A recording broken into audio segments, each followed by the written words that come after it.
Oh yes, dear listener, thank you so much for joining in for the 4th edition of Bots, Thoughts, and Drops. I am Russ, scouting solo tonight until I hit up with Luke tomorrow night for Friday Night Comfy Post. This show is supplemental to HSP. I am so terribly sorry for missing out last week, dear listener. I'll tell you more about that when I get through this intro. It simply was not possible to record Bots last week, and I am so deeply regretful. We're going to discuss a few bots of this current week, the topics on which we don't want to consume too much time on our flagship show. Bots means bottom of the stack. A bot is HSP speak for a single topic in bottom of the stack, or bots.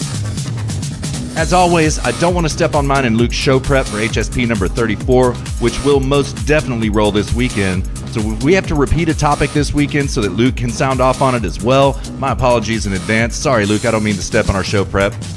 Strange week, dear listener. Both black pilling and white pilling, so let's call it kind of gray pilling. Lots to cuss and discuss, so let's giddy up and let's ride into episode number 4. Find us on Facebook and Twitter at Zero Gravity Med. Send us email at feedback@zero-gravity-media.com. Subscribe to us on iTunes, Stitcher, SoundCloud, and TuneIn, all 3 under Zero Gravity Media. Find us on YouTube. Look for Zero Gravity Media and our Zero G logo. Now, before I tell you what's stuck in my craw this week, dear listener, let me cry just a little bit. So here's the story. I was so excited to record Botstad number 4 last week. I was thinking about it all day, but I knew I was going to have to work late, but nonetheless, I was going to come home and put out and throw down the episode anyways. But man, I got home from work at like 10:30, 10:45 last week, and when I rolled in the door, I straight up couldn't see straight. I couldn't think straight. My voice was shot. I needed a shot of whiskey and then just to kind of crawl into bed. And I actually did come in and try to set up the microphone and try to just beast through it.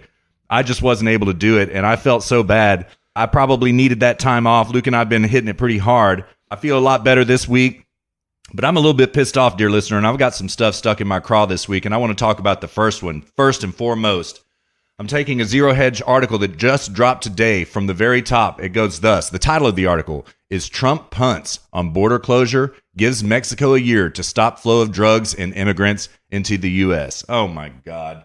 President Trump has punted on his plans for closing the southern border, telling a group of reporters on Thursday that he will give Mexico a year to stop the flow of migrants and drugs into the U.S.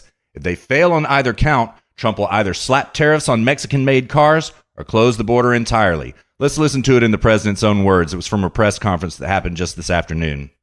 Thank you. Right this way, y'all. A lot of good things are happening with Mexico. Mexico understands that we're going to close the border or I'm going to tariff the cars.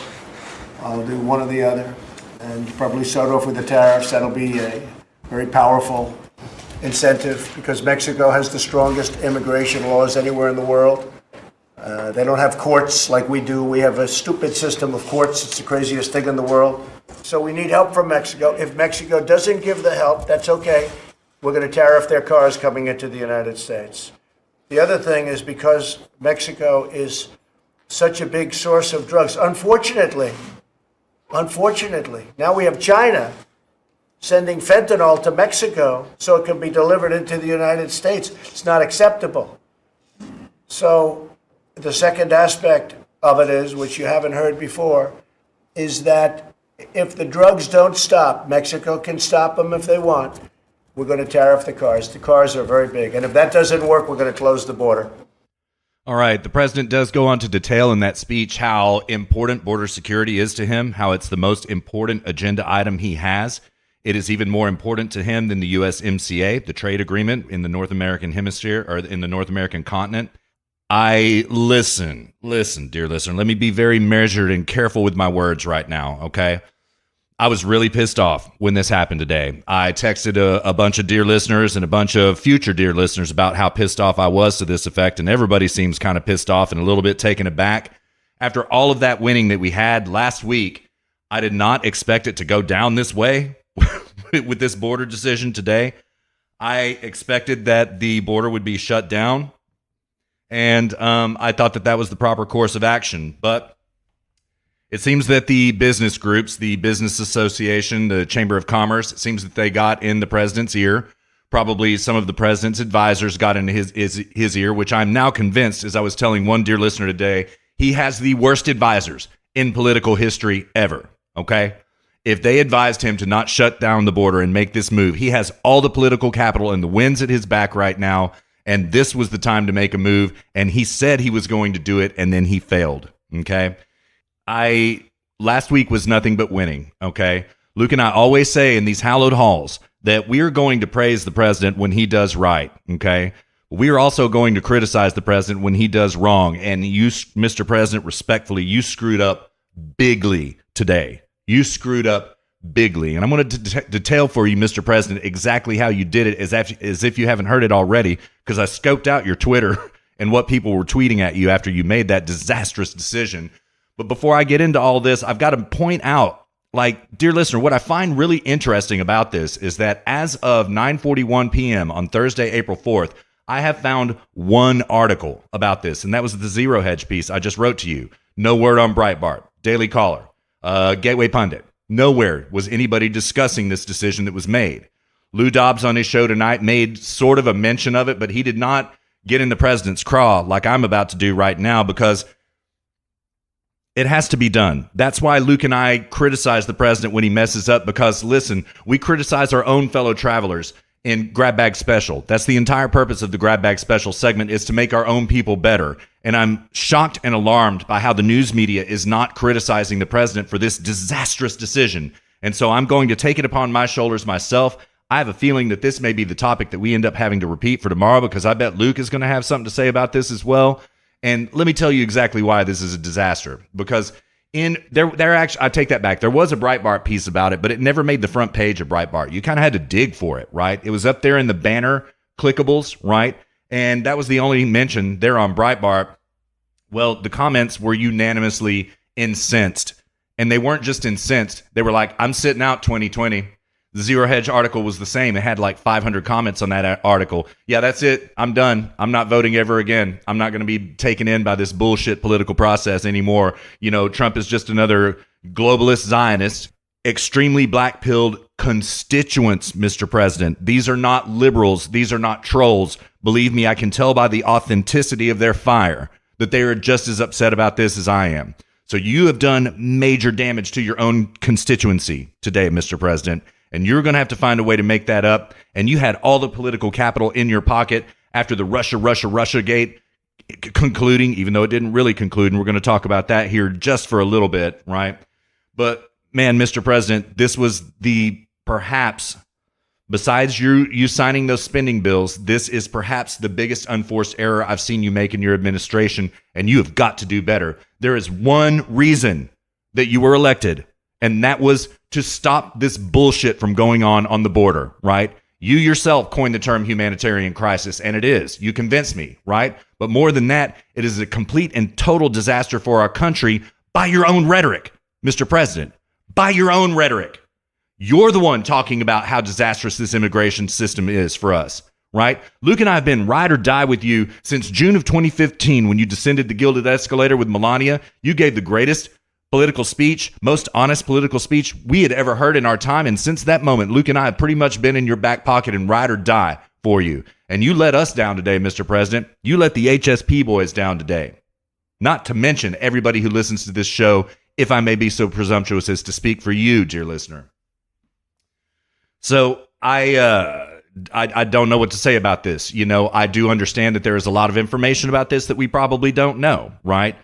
We don't have to make these decisions. We don't have to roll the hard six. But Mr. President, I think that you literally put your chances of winning the 2020 election in jeopardy right now. You had one job, Mr. President. You had one job, and you just punted the ball away for a year.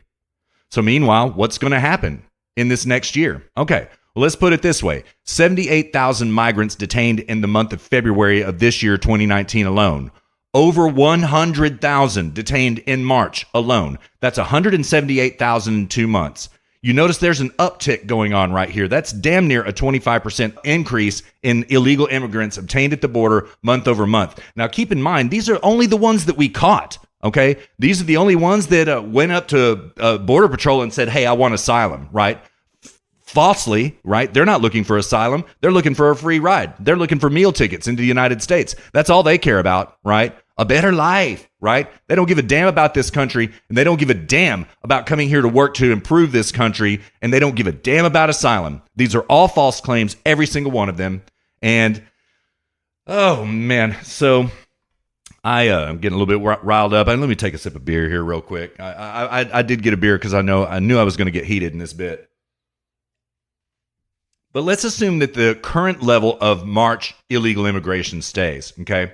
Let's assume that we bust another 100,000, okay? Now, keep in mind what's going on right now. We're out of facilities. Kirsten Gillibrand at the Department of Homeland Security is running around with her hair on fire saying, it's burning down. We're stretched too thin. We're at our max. This is the breaking point. All right, listen, honey. If you can't fix it, then you need to step down. And we need to put Chris Kobach in your position because he does know how to fix it. I'm going to tell you about that here in just a second as well, dear listener. So what is going to happen over the next 12 months is that means 1.2 million people. By the time the president says, okay, yeah, if Mexico doesn't stop this illegal immigration, which they're not going to. They have no desire to. They're going to bus them up here, right? If this is not stopped from now to April of 2020, 1.2 million illegal immigrants will be living in the interior of this country. Well, guess what they're going to do? They're going to vote illegally. The Democrats already right now are supporting giving them the right to vote. Listen to them, right? We've got Kamala Harris trying to get them hired into positions of Congress. Well, she's speaking specifically about DACAs. But where did the DACAs come from? They came from illegal immigration, right? Oh, my God. In other words, the Republican voting bloc isn't going to be entirely diluted out because hell or high water, these 1.2 are going to vote. You believe that, except for the children. Okay, so let's take the children out. Let's assume about half of those, 600,000. That's enough to swing the election right there. The Democrats are right in the point that now, except for voter fraud, which we do know happened in the 2016 election and in the 2018 midterms, we know this objectively to be true, massive voter fraud. Discounting that and taking the facts as they're reported on their face, the Democrats do have an argument here that Hillary did win the popular election and Trump won the Electoral College vote, right? That's why they're now trying to legislate the Electoral College out of existence. If they are successful in doing that and giving illegals the suffrage, there's no chance the Republicans ever win another election again. This was the time to put an end to it right now, Mr. President. You lost on both ends. You lost with your constituency and you lost with the sheer numbers of the voting bloc in this country. I can't emphasize enough how bigly of a mistake this was, Mr. President, and you've got to fix this, and you've got to fix it right now. Well, Chris Kobach was on Lou Dobbs this week. He came up with a 3-plank plan, and he wrote an article in Breitbart. It's really a genius plan. This is why we need him at DHS instead of Kirsten Nielsen, because he'll actually get the business done, right? I've got the audio for Lou Dobbs pulled up, but Lou kind of interrupts him a lot, and so I don't really want to play the audio because it makes it hard to listen to, but I'll just read it from his article. His 3 points from the Breitbart piece, it's about halfway down, goes thusly. Number 1, publish the final version of the regulation that would supersede the Flores settlement. The original regulation was published by the Department of Homeland Security in September of 2018. DHS could have published the final regulation in December. Inexplicably, DHS has dragged its feet. Imagine that. I believe it's because Kirsten Nielsen flat out wants all this illegal immigration. She's a rhino just like all the rest. Going on with the piece. Finalizing that regulation would allow the United States to detain entire families together, and it would stop illegal aliens from exploiting children as get-out-of-jail-free cards. Too true. Point number 2. Set up processing centers at the border to house migrants and hold the hearings in one place. The Department of Justice should deploy dozens of immigration judges to hear the asylum claims at the border without releasing the migrants into the country, the illegals into the country. And anytime you hear migrant, substitute the term illegal. Chris Kobach should have laid it out thusly, but he didn't. FEMA already owns thousands of travel trailers and mobile homes that have been used to address past hurricane disasters. Instead of selling them off, which FEMA is currently doing, FEMA should ship them to the processing centers and provide comfortable housing for the illegals. In addition, a fleet of passenger planes should be deployed to the processing centers. Anyone who fails in his or her asylum claim or who is not seeking asylum and is inadmissible should be flown home immediately. It would be possible to fly most migrant illegals, home within a few weeks of their arrival. Word would get out quickly in their home countries that entry to the United States is not as easy as advertised. Great point. Point number 3. publish a proposed Treasury regulation that prohibits the sending home of remittances by people who cannot document lawful presence in the United States. This will hit Mexico in the pocketbook. Mexico typically brings in well over $20 billion a year in remittances, raking in more than $26 billion in 2017.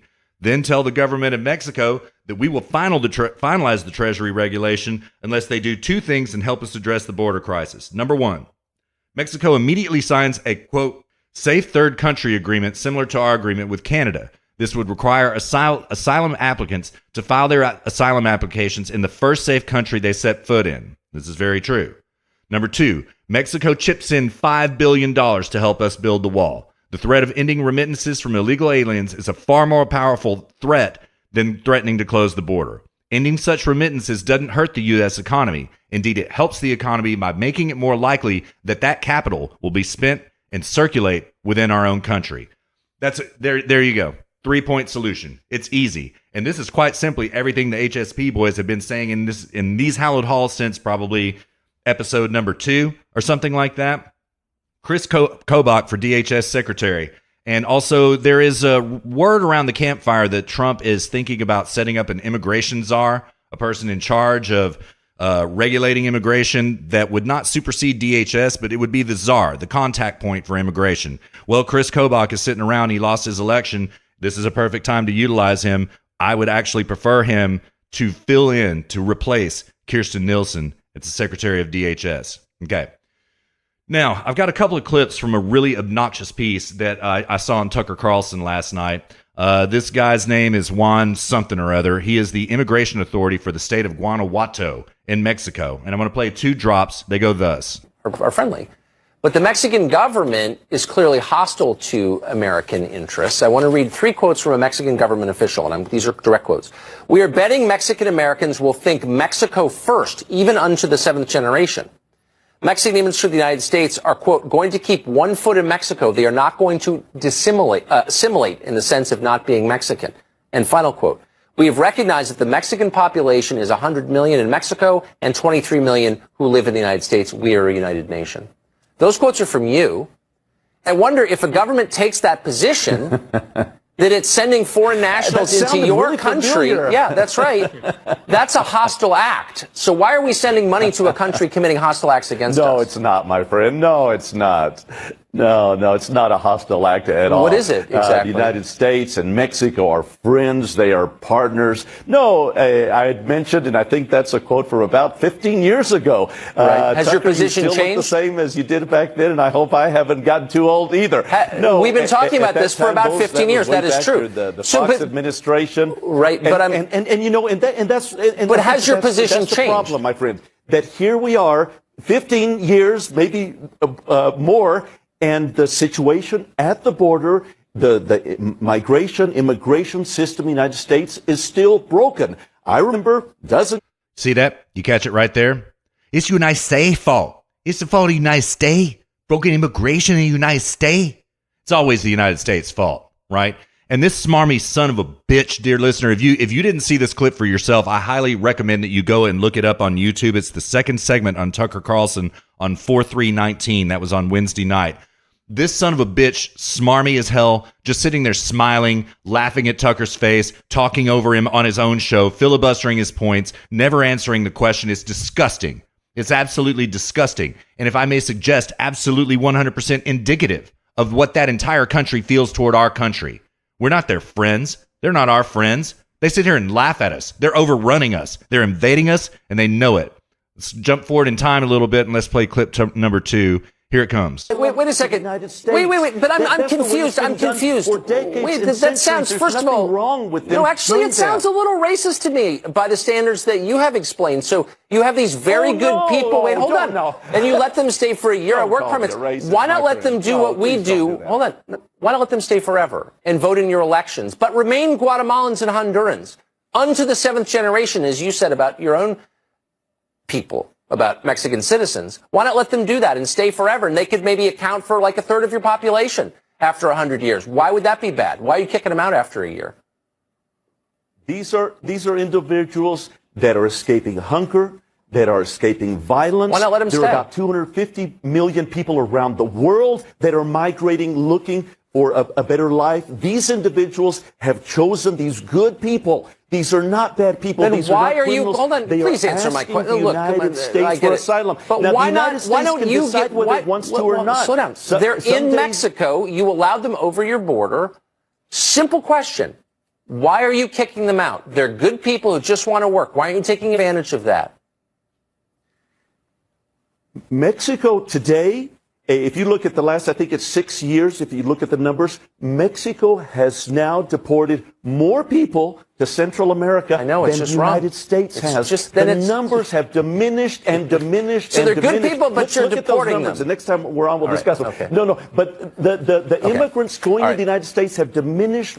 There are less and less people going in. And though That's the United not States true. All right, needs all right, about all right. We're out of 300 to time. 400,000 We're out of time. I still don't new people understand every why year. these great We're going people in are less being than 1%, deported by my friend. Mexico. Mexico is a hostile power that is seeking to undermine our give country one and our last thing in, sovereignty. if you allow me. If One it's last true thing. and very short, it's got to be both those Let me things. get one last thing in. All right. Will you? Very short. Very quick, I very think true. we are being tested today, both in the United States and Mexico, how we are going to treat other human beings. In the state of Guanajuato, we are going Now- to do the right thing. okay. In the Mexico, It's I'm nauseating. You're not hoping doing we'll the do the right right thing. thing. Actually, and now I I'm hope getting the mad. I'm nation gonna of the stop United this. States Okay. that I love All right. so much It's- will this also is do all the right fun. thing. I appreciate for it, these Juan. good Thank you so people. much. Thank you, my friend. Well, at least he had the courtesy to cut off after Tucker cut him off at the final end of the bit, since he let him get in his one last point. But you see what it is right there, the hypocrisy of the entire thing. Dear listener, we deport more than the United States back to Central America. Yeah, guess what? It's not Central America where you deport them. You deport them to the United States. That's essentially what you're doing. You're aiding and abetting their travel via buses, via food, via all of these amenities. You let them squat in Tijuana and wreck the place, right? Turn it into a drug hellhole, right? And then you get them, push them out across your northern border as quickly as you possibly can. It's disgusting. And you can hear it in this very Cuck Juan Hernandez's tone, right? So pro tip, Tucker, stop having these sons of bitches on, right? These people like this Cuck Juan Hernandez, Enrique Acevedo, reporter for Univision, who was on tonight, and Jorge Ramos. Stop having them on your show, Tucker. Frankly, I'm sick and tired of hearing these Mexican arguments about this immigration thing. It's all bullshit. How about this? Here's a real solution. How about we send troops down to Mexico? How about we straight up invade Mexico? How about we go down to the southern border of Mexico and defend it our own damn selves? Because Mexico isn't going to defend it for us. No. They want the United States to be overrun and invaded. And I'm sorry I'm getting so triggered about this, dear listener, but this pisses me off. This is the only thing that I voted for President Trump for, and he is failing. And here we are. The president is just kicking the can down the road, and Mexico laughs in our faces. And that's the reality of what's up. All right, I'm going to take a sip of beer here, man. I'm getting a little bit triggered. Sorry, dear listeners. Sorry.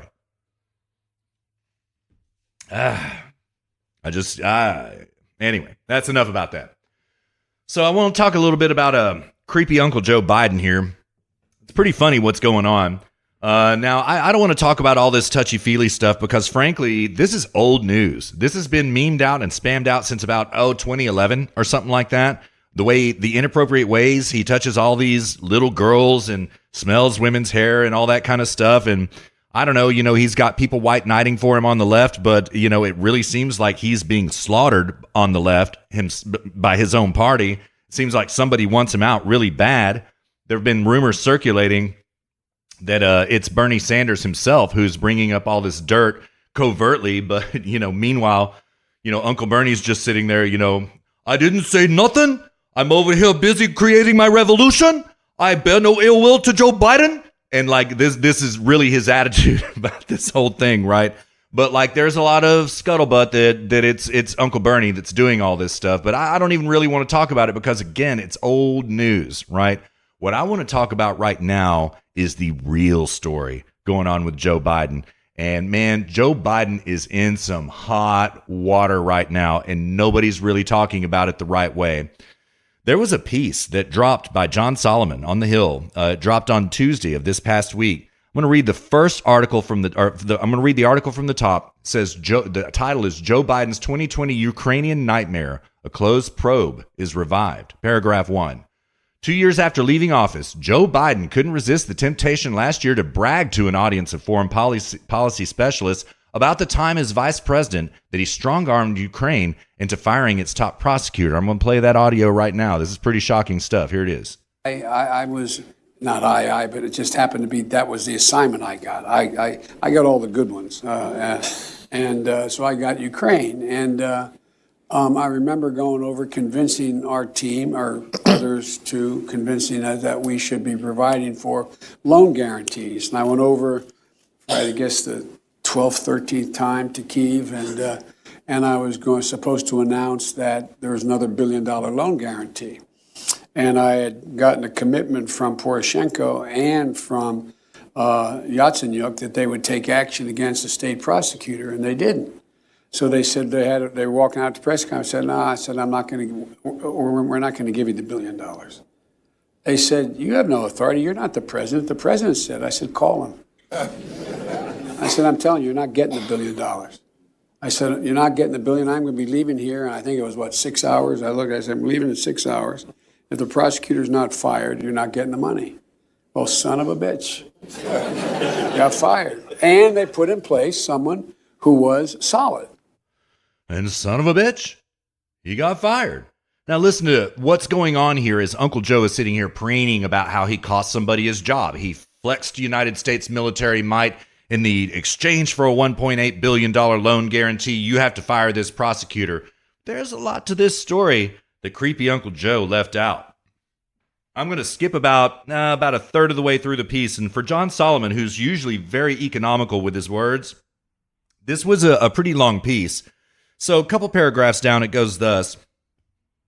Interviews with about a half dozen senior Ukrainian officials confirmed Biden's account, although they claim the pressure was applied over several months in late 2015 and early 16, not just 6 hours in one dramatic day. Whatever the case, Poroshenko and Ukraine's parliament obliged by ending Shokin's tenure as prosecutor. Shokin was facing steep criticism in Ukraine and among some U.S. officials for not bringing enough corruption prosecutions when he was fired. But Ukrainian officials tell me there was one crucial piece of information that Biden must have known but didn't mention to his audience. The prosecutor Biden got fired was leading a wide-ranging corruption probe into the natural gas firm Burisma Holdings that employed Biden's younger son, Hunter, as a board member. U.S. banking records show Hunter Biden's American-based firm, Rosemont Seneca Partners, LLC, received regular transfers into one of its accounts, usually more than $166,000 a month from Burisma from spring 2014 through fall 2015, during a period when Vice President Biden was the main U.S. official dealing with Ukraine and its tense relations with Russia. Let that sink in for a minute. I'm going to take a pause here for a sec. Let that sink in. Now, what's even more curious about this, it's not just the fact that Joe Biden is sitting here captaining the play of U.S. domestic relationships, which should be our ambassador, which I'm going to get into that in another future episode. There's a lot more to this story that's going to drop, dear listener. Believe that. But meanwhile, while Biden is heading up the our foreign policy with Ukraine at the behest of President Obama, right? What ends up happening is that his son Hunter gets hired by their natural gas petroleum firm, and he starts making $166,000 a month. Okay. What's more important is not just that fact itself, it's the timing of it. Okay. Because now I could be wrong about this, but I don't believe that I am. This very trip, which Biden invoked, and he was speaking at the Council on Foreign Relations, as a matter of fact, that trip he made, guess who accompanied him? Why? None other than Hunter Biden, right? So it turns out that, creepy Uncle Joe is going in there, getting the prosecutor fired who was investigating Hunter Biden for taking kickbacks, and then the spigot of money really begins to open up to the tune of $166,000 a month. You see what we got going on here? This is a pay to play, right? This is incentivized foreign policy. This reminds me a lot of Uranium One. Nothing less than this. The corruption of this going on right now, oh man, we have not heard the last of this. Again, John Solomon knows everything. He knows all of this stuff that's going on right now. And this is shocking. It essentially amounts to creepy Uncle Joe wielding the power of the U.S. foreign policy against Ukraine in order to gain kickbacks for his son. I cannot believe that this is not being shouted from the rooftops. Now, to be fair, after John Solomon broke the story on Tuesday of this week, it has gotten a lot of coverage. There's a Breitbart piece I'm going to cite here in just a minute. And I haven't really heard much about it on the TV networks, I have to say, but it is getting print coverage. So at least that, but spread this far and wide. Whatever it is that the Democrats accuse you of, they're always doing themselves. This is the real collusion right here, okay? I would not be surprised to find out if Russia, Spygate, Russian interference in the 2016 election. I would not be surprised to find out that story was concocted and created in order to cover up this graft that President Joe Biden himself was committing in Ukraine. Ooh. This is not the end of this story. I'm going to read a little bit more from this article, though. It's just so good. The General Prosecutor's official file for the Burisma probe, shared with me by senior Ukrainian officials, shows prosecutors identified Hunter Biden, business partner Devin Archer, and their firm Rosemont Seneca as potential recipients of money. Shokin told me in written answers to questions that before he was fired as general prosecutor, he had made, quote, specific plans for the investigation that included interrogations and other crime investigation procedures into all of the members of the executive board, including Hunter Biden. And then Uncle Joe goes over there and gets him fired. Although Biden made no mention of his son in his 2018 speech, U.S. and Ukrainian authorities both told me Biden and his office clearly had to know about the general prosecutor's probe of Burisma and his son's role. They noted that Hunter Biden was appointed to the board was widely reported in the American media. You get the point. I'm not going to read it again. The U.S. embassy in Kyiv that coordinated Biden's work in the country repeatedly and publicly discussed the general prosecutor's case against Burisma. Great Britain took very public action against Burisma while Joe Biden was working with that government on Ukraine issues. Biden's office was quoted on the record acknowledging Hunter Biden's role in Burisma in a New York Times article in 2015. I have that article about the general prosecutor's Burisma case that appeared 4 months before Biden forced the firing of Shokin. President Obama named Biden to be the administration's point man. Okay, blah, blah, blah, blah, blah. We're going to skip around a little bit down to the very end of the article. The most prominent of the Burisma cases was transferred to a different Ukrainian agency closely aligned with the U.S. Embassy in Kyiv, known as the National Anti-Corruption Bureau, or NABU, of Ukraine. Okay? According to the case file and current General Prosecutor Yuri Lutsenko, remember the name, Yuri Lutsenko. I've got hella stories about Yuri Lutsenko. This is a fascinating story, but we're not going to get into it right now in the interest of time. I think that this is going to make the HSP main page at some point in time very soon, so I'll save it for then and I'll break it down for you then. NABU closed that case, and a second case involving alleged improper money transfers in London was dropped when Ukrainian officials failed to file the necessary documents by the required deadline. The General Prosecutor's Office successfully secured a multi-million-dollar judgment in a tax evasion case, Lutsenko said. He did not say who the actual defendant was in the case. Okay, now I'm going to go ahead and skip down to the end because there's plenty of more information in this article. Go read it. It was on the Hill. It dropped on Tuesday. Again, it's Joe Biden's 2020 Ukrainian nightmare. A probe closed is revived. All right. Now, this is where Solomon knocks it out of the park, and I'm going to read it because, everybody probably has these questions, but these are originally reported and inquired by John Solomon himself, so I feel the need to quote him, quite frankly. Some hard questions should be answered by Biden as he prepares potentially to run for president in 2020. Number one, was it appropriate for your son and his firm to cash in on Ukraine while you served as point man for Ukraine policy? Number two, what work was performed for the money Hunter Biden's firm received?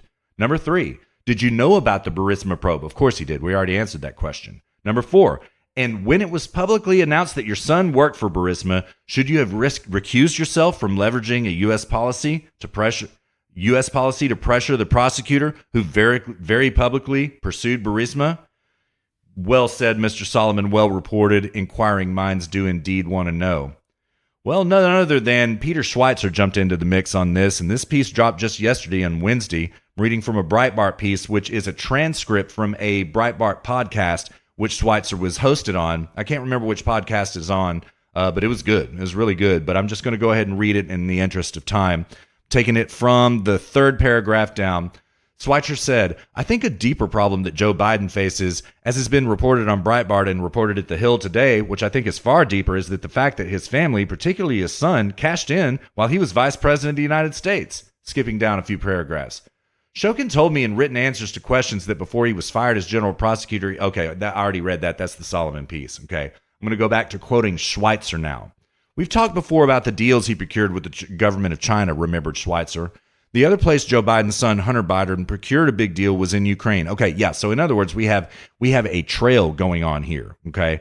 So it seems that Biden also, that's creepy Uncle Joe Biden, blazed a trail in China. Not seems, this literally happened. Blazed a trail in China, which Hunter Biden then later lucratively profited from.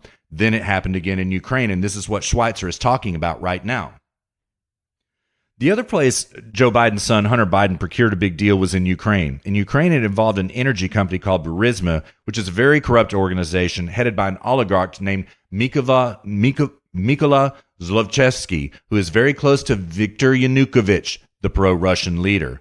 Schweitzer asked, there are all kinds of questions and implications. Is there a Russian component to this? Because Burisma is such a corrupt company. The bottom line is Joe Biden was the Obama administration's point person on policy towards Ukraine. He steered $1.8 billion in aid to that government, and while he was doing so, his son got a sweetheart deal with this energy company that we've been able to trace over just a 14-month period, paid $3.1 million into an account where Hunter Biden was getting paid. Well done, Mr. Schweitzer. And just in case you don't remember the name Peter Schweitzer, he was the author of that book in the 2015-2016 campaign season, Clinton Cash, which is an expose on the Clinton Foundation. I highly recommend it, dear listener. That is a barn burner reading, and Peter Schweitzer just does masterful work. Well, let's think way back in history, 2 weeks ago to HSP number 32. Combine all of these facts I just detailed for you with this other little ditty that the HSP boys broke in HSP number 32, yet again from another piece by John Solomon, we reported this. Senior Ukrainian official says he's opened a probe into U.S. election interference. Ukrainian Prosecutor General, once again Yuri Lutsenko, told The Hills TV's John Solomon in an interview which aired on Wednesday that he has opened a probe into alleged attempts by Ukrainians to interfere in the U.S. election. Quote, today we will launch a criminal investigation about this, and we will give legal assessment of this information, Lutsenko said last week. Lutsenko is probing a claim from a member of the Ukrainian parliament saying that the director of the National Anti-Corruption Bureau of Ukraine, NABU, which we just reported, Artem Siknik, attempted to interfere in the 2016 U.S. presidential election on behalf of Hillary Clinton. Stuff's going down, dear listener. Stuff's going down. And like, this is not white pilling. This is actually extremely black pilling. But like, it's great that we're finding this stuff out, just how corrupt the Obama administration was. And once again, like, we don't really have to ask too many questions as like we do with Russia about what did Obama know and when did he know it. We know exactly what Obama knew and exactly when he knew it in this case. Now you got two separate cases being investigated right now, one into Hunter Biden and Joe Biden running point for him to get lucrative trade deals, or not trade deals, but lucrative kickbacks from Burisma for him, and also looking into Ukrainian election interference. Again, whatever the left accuses you of, whatever a Democrat accuses you of, dear listener, they are always doing it themselves. Always. I'm going to skip another story a little bit. Russians gave $35 million to a company with John Podesta on its board. You can't make this up, man. This is kind of old news. We've already reported it here on HSP, but like it's becoming new news and becoming very, very relevant one mo again. This is a Breitbart piece that dropped yesterday on the 3rd. Hillary Clinton's 2016 campaign manager, John Podesta, played a central role in another potential Russia collusion scandal that has not yet been investigated. Podesta, the former chief of staff to President Bill Clinton, served on the board of Juul Unlimited, a now defunct alternative energy company, from January 2011 to January 2014. He resigned from the company's board to accept the powerful job of counselor to the president, Barack Obama. During Podesta's tenure on the board of Juul Unlimited, a significant investment in the country by a firm owned by the Russian government escaped review and scrutiny by the Committee on Foreign Investment in the United States, also called CFIUS. Okay, Luke and I've talked about CFIUS numerous times, back in the single-digit days of HSP when we were talking about Uranium One. In September 2011, 8 months after Podesta joined the board of Jewel Unlimited, Rusnano, a venture capital firm wholly funded by the Russian government, announced it was investing 1 billion Russian rubles, or $35 million, in the company, which accounted for 46% of the $75 million invested in it up to that time from its launch in 2007. $35 million. All of this Ukraine. All of this Russia hacking of John Podesta's company. All of this in the context of the fact that right around these times, this is when Hillary Clinton was she was a member of the CFIUS board. She was negotiating personally the sale of our uranium to Uranium One, Rosatom, in Russia. Previously reported in these hallowed halls numerous times. Yeah, check the record, dear listener. We've been correct about this, okay? CFIUS naturally played a very heavy-handed role in approving the sale of that uranium to Russia, right? They also played seemingly a very heavy-handed role in this Podesta grant from this Russia venture capital firm, okay? Now, in Uranium One in particular, just to name some basic facts on this, one mo again, the Clinton Foundation cleared $140 million on that deal, donated by Russian billionaires. Bill was hired to speak in Russia to the tune of $500,000 for a 20-minute speech. All of this is previously discussed on HSP and several other places, if I may say. People like John Solomon, Dan Bongino doing the work on this. But, oh, dear listener, this stuff is starting to come out, and this is crazy. This is crazy. These Democrats, they're the dirtiest in the world. It's just really unbelievable. I'm just going to name a couple of dirty deals they've done this week. Democrats blocked $13.5 billion disaster relief because it didn't include enough money for Puerto Rico. Taking a Daily Caller piece that dropped on Tuesday from the lead, it goes thus: Senate Democrats blocked a $13.5 billion bill for disaster relief from recent floods, hurricanes, and wildfires on Monday, arguing that the more than $600 million provided to Puerto Rico already was not nearly enough. The disaster relief package combined aid for a variety of natural disasters the country experienced, including support to southern farmers, California towns hit by wildfires, and mudslides in states such as Georgia, Florida, and North Carolina that were hit by hurricanes. The legislation would also provide funding to rebuild military bases in Florida and North Carolina that were destroyed during the hurricanes. The disaster relief package was voted down by a vote of 44 to 49, falling short of the needed 60-vote supermajority to overcome the Democratic filibuster. I'm going to read from a quote right now. It's from the same piece, but I'm skipping down just a hair. I have never been more frustrated as a United States Senator than I am right now. This is pure partisan politics. Republican Georgia Senator David Perdue, who sponsored the legislation, tweeted following the vote, quote, Washington has reached a new low. It's been barely 6 months since Hurricane Michael ravaged Georgia and other states across the country, and Congress has failed to help the very people it claimed to represent. President Donald Trump reached across the aisle, along with other Republicans, to compromise on disaster relief, but only one Democrat was willing to work for us. Now, have you ever heard of a spending bill that the Democrat doesn't like? I mean, honest question. I've never heard of a spending bill that the Democrat doesn't like. Spend, spend, spend. That's all the Democrats want to do. This money grows on trees after all, right? So just go ahead and spend it. Spend it, spend it, spend it. Give it to everybody. Give it to everybody. But no, this was voted down because $600 million for the small island of Puerto Rico was not enough to bail them out of their hurricane.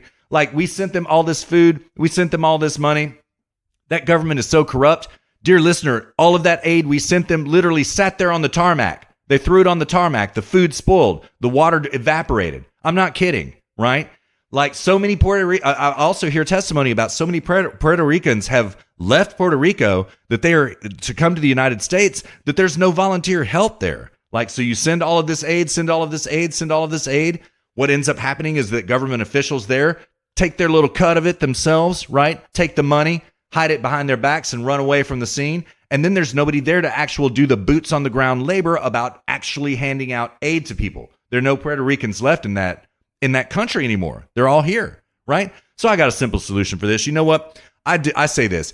I say we cut Puerto Rico off right now. They're nothing but a black hole financially. Just get them the hell out of our jurisdiction. Get them the hell out. They've got 2 people in the House of Representatives. Get them the hell out. Don't let them vote. The left always says, these are real Americans. These are United States citizens. Bullshit. They're not. They're a black hole for everything. So like I say, we cut them off to the smallest bidder or to the highest bidder. That's what we do. In fact, I think what they should do is they should sell this out to private industry. Sell the whole island to private industry. And Puerto Ricans, I'm sorry, but you would just be effed. And you've effed the United States for so long. I really don't have any compassion for you. So it's a cruel night. I know it. I know, dear listener, I'm just a little bit triggered by things that are going on this week. But I've had it up to here, and I'm lifting my hand as high as I can with Puerto Rico. All right, I'm going to move on to a conservative treehouse piece. I'm going to talk a little bit about this, but I'm going to try to make it quick. Team Mueller in the predictable, quote, leak campaign, but the much bigger issue is the 40 FBI agents. I'm going to take it from the lead thusly. Predictably, the leftist and highly partisan Mueller team, in close coordination with lawfare and their media allies, start trying to create a narrative. Seriously, I'm not going to waste time on their New York Times article, except to say the motive for this is self-admitted. In their own words, at stake in the dispute, the first video evidence of tension between Mr. Barr and the special counsel's office is who shapes the public's initial understanding of one of the most consequential government investigations in American history. Some members of Mr. Mueller's team are concerned that because Mr. Barr created the first narrative of the special counsel's findings, Americans' views will have hardened before the investigation's conclusions become public. Sundance continues. Well, there it is. Sure, we didn't expect the Mueller team to beg forgiveness for conducting the most ridiculous investigation in modern history. However, I also didn't expect them to be so honest about the motives. In their own words, they're now admitting, quote, it's all about politics and maximum political benefit.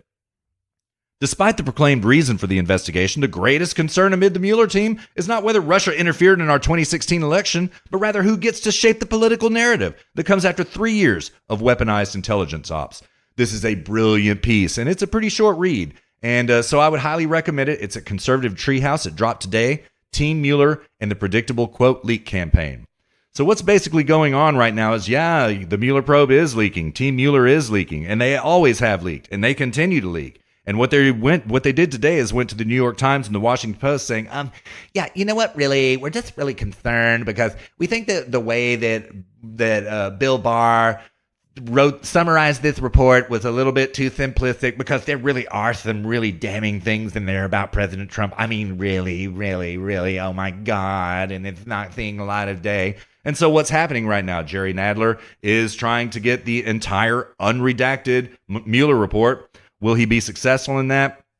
I don't know. We're going to have to see how this goes, but Rush made the argument this week, and I think very smartly so, that this is a pivotal moment in the history of our judiciary right now, because those documents have to be redacted, right? Because a lot of what is in that report came from grand jury testimony, okay? Well, grand jury testimony cannot be leaked, right? And of course, Jerry Nadler is sitting here saying, well, we just want the committee to see it because our job is oversight of all of this stuff, and we just want to know, and we're not going to tell the American public about it. Shit. You're going to leak that in 10 minutes, boy. Don't lie to us. Don't piss on our leg and tell us it's raining, man, for real. And so, that would leak out within moments, right? Even Congress themselves should not be able to see grand jury testimony, period. There is a reason for this, because when testimony from grand juries starts to get leaked out, well, guess what? Then people begin over time to not tell the truth in grand jury testimonies anymore. There's another reason that this is not customary. It's actually law. Is because once somebody is vindicated in grand jury testimony, right, it is deleterious to their name, to their lives, to everything about them to further report on that grand jury testimony, right? Now, if the subject, that's why you are told as a juror in a grand jury that you are not allowed to say anything about what's going on in this trial. That is exactly why. Okay. Now, if you are the subject of that grand jury investigation and you want to say what was discovered in that grand jury, well, there's nothing that can stop you, all right? It was your grand jury trial. If you want to report on it into the media about what was found, well, that's yours to do, okay? But if you're a juror, you can't do that, right? And you also can't report this to Congress. Well, the Democrats are not going to stop, and there is one simple reason for this, one reason only. That is because they want to keep this Russia specter alive. They have done so much damage to the president, and they understand the damage they've done after 3 years of all of this Russia hysteria. weaponized intelligence investigations into the presidential campaign, which we previously detailed in these hallowed halls. We're not going to relitigate it right here. They understand that they've caused a lot of damage. Perhaps Mueller got his hand called a little bit too early, a little bit earlier than they intended. Perhaps Bill Barr went into the DOJ and was like, okay, this is causing incredible damage to our country. You got to wrap this up right now, man. Because we do know firsthand that Andrew Weissman and Mueller themselves found out more than a year ago that there was no proof of collusion. Yet they still kept this investigation open to maximize damage to the president. Okay? You see what I'm saying here? What they are trying to do, and their media cohorts are trying to do, is keep the specter of Russia alive, because they realize how much damage they inflicted with it. And they can't let it go yet. It's too early. It's not campaign season yet. Remember the law. It's not campaign season yet, and there's a reason for that. Refer to HSP 27, I believe it was, where we broke it down, where we're not saying it's campaign season yet. And so it's just about continuing the damage. That really is what's going on here, right? Keep the suggestion out there that Trump-Russia collusion happened, right? Keep these stupid shitlibs talking about it, even though Rachel Maddow's lost 50% of her audience. Even though last week alone, and this is a fact, dear listener, Tucker Carlson himself, every single night last week, got 1 million more views than every CNN headline show. Every MSNBC and CNN headline. No, it was CNN. It was just CNN. Every CNN headline show from 7 to 10, Tucker Carlson's show himself beat their ratings every single night last week. So I'm not sure what the left thinks that they have done here, right? But what I do know is this, and as Luke and I have predicted, right? And I mean, don't forget, Andy Weissman was one of the writers of this report, okay? We know for a fact that he hates Trump so bad, he went to Hillary's election loss party and cried about it all night, right? He's such an anti-Trump, pro-Hillary hitman. We know that the Mueller report is going to be written in such a way to inflict maximal political damage on the president, right?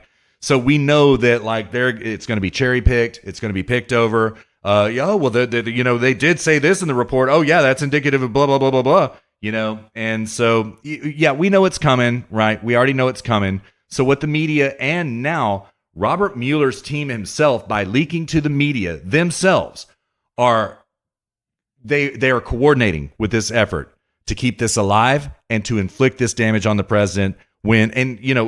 Quite frankly, coordinating with colluding, if I may, with Jerry Nadler himself, colluding with Adam Schiff himself, trying to keep this investigation going for as long as possible, and more importantly than the investigation itself, the trial by media. So anyway, Bill Barr's made a statement today, right? And this is really interesting stuff. I don't have the article pulled up right now. That's most unfortunate. Essentially what happened is this. The DOJ came out and they said, you know what? There's a reason that we are not... Okay, so I'm getting all confused. My apologies. Let me take a breath here. So Jerry Nadler signed a subpoena. The Oversight Committee gathered together enough signatures to get a subpoena against the Department of Justice for the unredacted Mueller report, okay? But Jerry Nadler, in his magnanimity of self, came out yesterday, I believe it was, and said, okay, we're willing to give Bill Barr a few more days to do the right thing. Give us all the goods. Give us everything unredacted, right?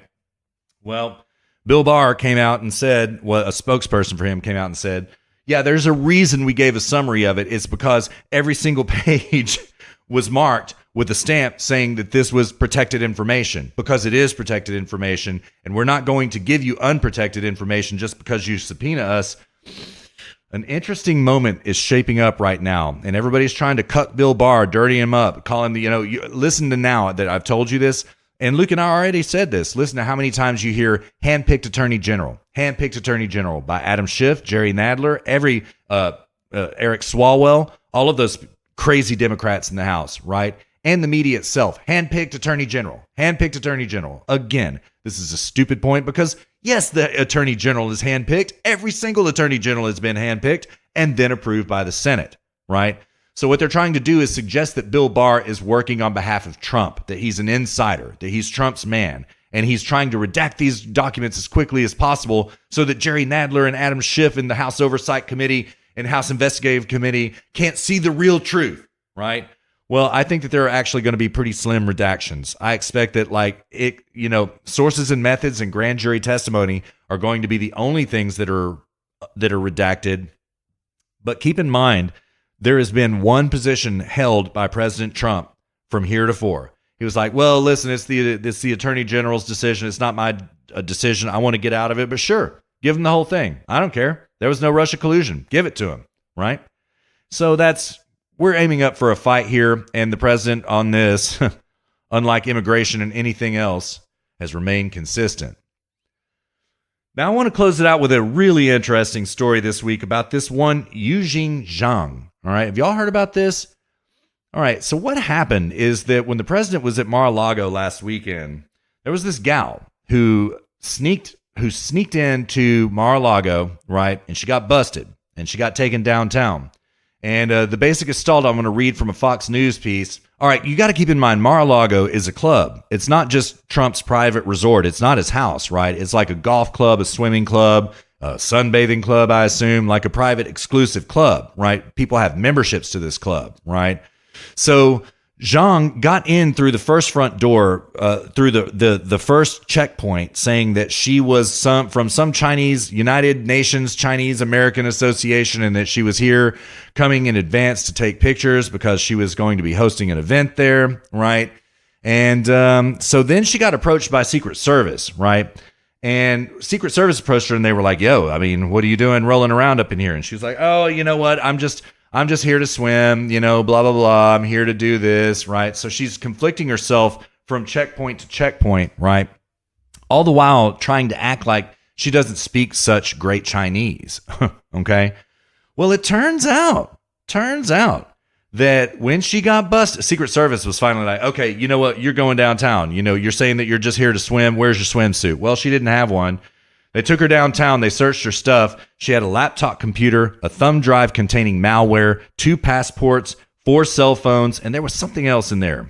It was something else, right? Anyways, it looked suspicious, right? Trump's comments are these: "I think it was just a fluke situation. I think that the person sitting at the front desk did a very good job, to be honest with you.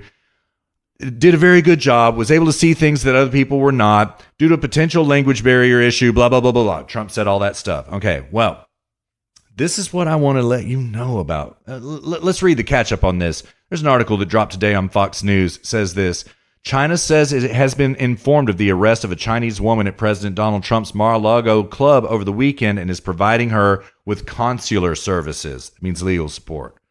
Foreign Ministry spokesman Zheng Shuang told reporters Thursday that the Chinese General Consulate in Houston had been notified of the March 30th arrest and had gotten in touch with the person involved and was providing her with consulate assistance. That means legal assistance. That means they're representing her. Okay. What that means is that essentially a consulate is a representative, like sort of like an embassy, except that they kind of do more, sort of like an embassy, right? They provide legal assistance, passports, visa services, all of this type of thing. And consulates are serious business. If you've never been to one, like you go in there, you make an appointment, and you are not late, and you kind of dress up to go to a consulate. So basically what is going on is that China is now supporting legal support to Yujing Zhang. Okay.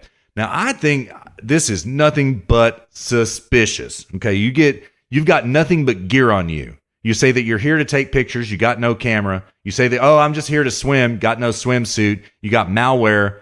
You got 4 cell phones, 2 passports. Come on, man. Come on, man. This is a hit if I've ever seen one. Okay. Well, this is the most interesting thing that you're not going to hear just anywhere else. All right. And that's why I wanted to mention it tonight, dear listener.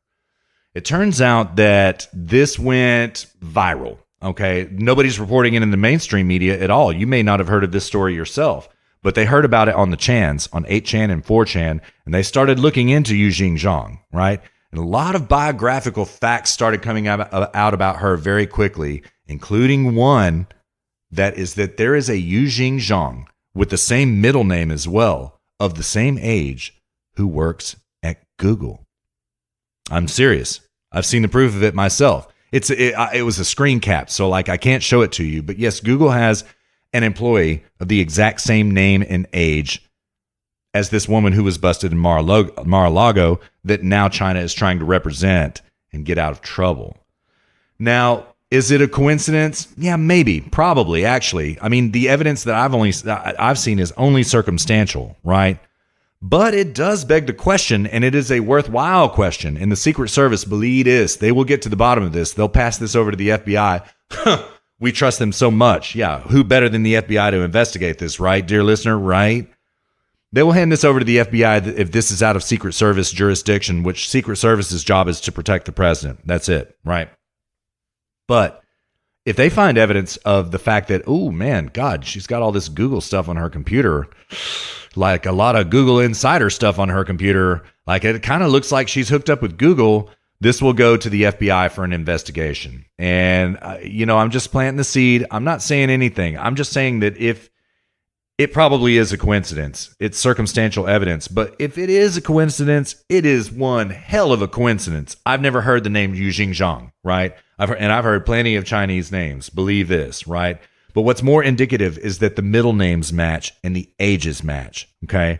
This is some crazy stuff. I'll stay on top of it for you, dear listener, and I'll report back as this story develops. It was all over the chans, though, so just believe this. Believe this. I want to recommend a piece. It popped up this week it was on the UN's Review. It was a piece by Edward Curtin. It was called The CIA Takeover of America in the 1960s is the Story of Our Time. It is a very long piece. It starts with the murder of Robert F. Kennedy on June 5th, 1968 by Sirhan Sirhan. It details an entire CIA coup that happened in the 1960s, and it is compelling. It's going to take you about 30 minutes to read. I would say it's 2,000 words, maybe 1,500, but it maybe 2,500. So let's call it 2,000. Again, the title of that piece is The CIA Takeover of America in the 1960s is the Story of Our Time. Could not recommend it more. All right, dear listener. Well, I usually try to end the night with something profound, but I'm just a little bit black-pilled about this week, and I'm white-pilled about some things too. So we're going to cut it off right here. We're at about an hour or two right now. I am so looking forward to talking with y'all again on HSP number 34. I know Luke is as well. Luke and I have not been able to talk much this week, but we've been in some messaging contact, and he's doing well. I'm doing well. We're going to burn it down for you this weekend. Although not burn it down like we burn it down, we're probably going to do a proper show this time. I will say, though, that we have gotten more positive feedback on the format of this show than any show ever. It seems like this past episode, number 33, may have been our most popular episode ever. So first of all, dear listener, thank you so much for listening, and thank you so much for the feedback. That's nothing. That makes us very happy. We had a really good time doing it. So I would look forward to us doing something like that again on number 34. Just a prediction, though. We may end up, who knows, something may blow up tomorrow, and then we've got to do a 2-hour segment on it or something like that. But dear listener, once again, I'm sorry for missing last week. I hope I didn't leave you on pins and needles. I know a lot of people really like this show. I get a lot of great feedback on it, so my apologies. Hopefully this will not happen very often. And I had so much fun putting this episode down for you tonight. I hope you enjoyed it as well. I will be back at you before you know it.